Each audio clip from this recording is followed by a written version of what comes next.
Welcome, dear listener. You've come to the right place, a quiet corner of the evening where the world softens, and all that's left is your breath, your heartbeat, and the comfort of a gentle story.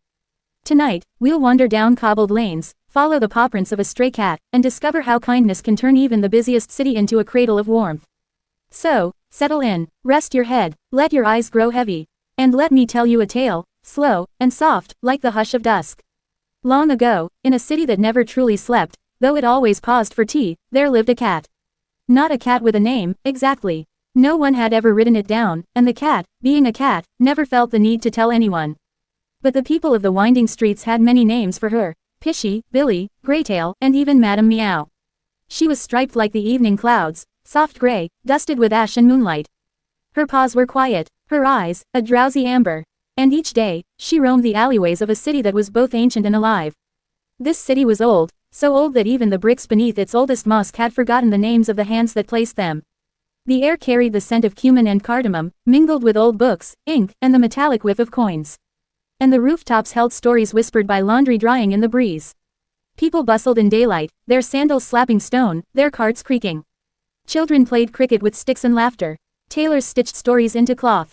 And the cat, well, she watched. She watched from rooftops, from windowsills, from the shadow of fruit carts.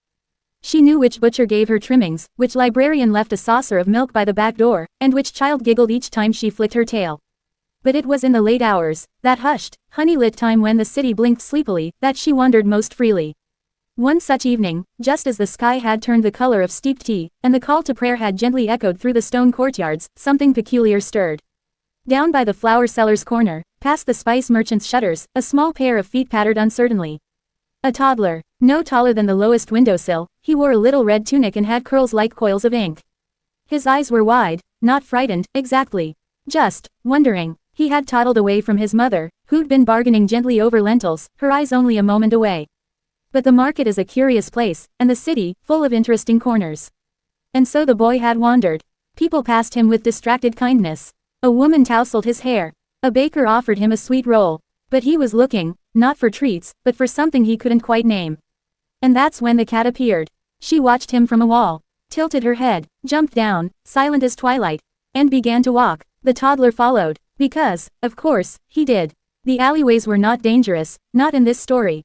They were just old, curved like sleepy question marks, they meandered between homes of sandstone and plaster.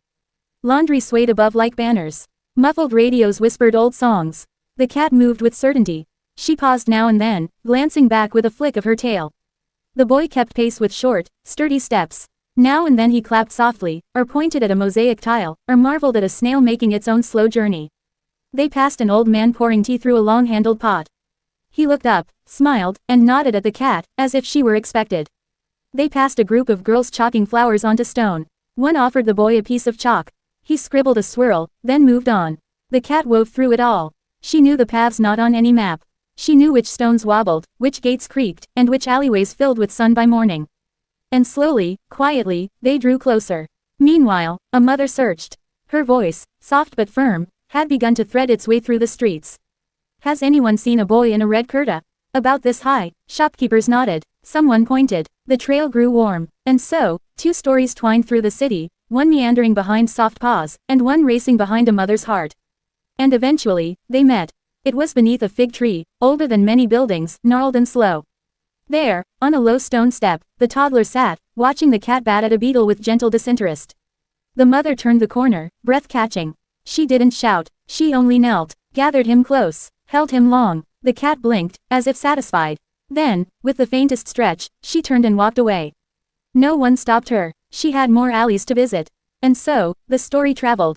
It wasn't written in any book, but people told it, in whispers over cups of chai, in bedtime tales passed from grandmother to grandchild. About the cat who guided. The cat who watched. The cat who knew the city better than any map. A tale not of danger, but of calm. Of quiet instinct. Of how, even in the heart of a bustling city, there are unseen guardians with whiskers and warm fur. And tonight, as you lay your head down, perhaps you can picture her. Padding silently across a tiled rooftop. Blinking slowly beneath a lamplight. Pausing to watch the world with eyes full of sleep and secrets. She is still there, somewhere. Guiding someone home. ... So breathe deeply now. Let the hush of the city settle into your limbs. Let the winding alleyways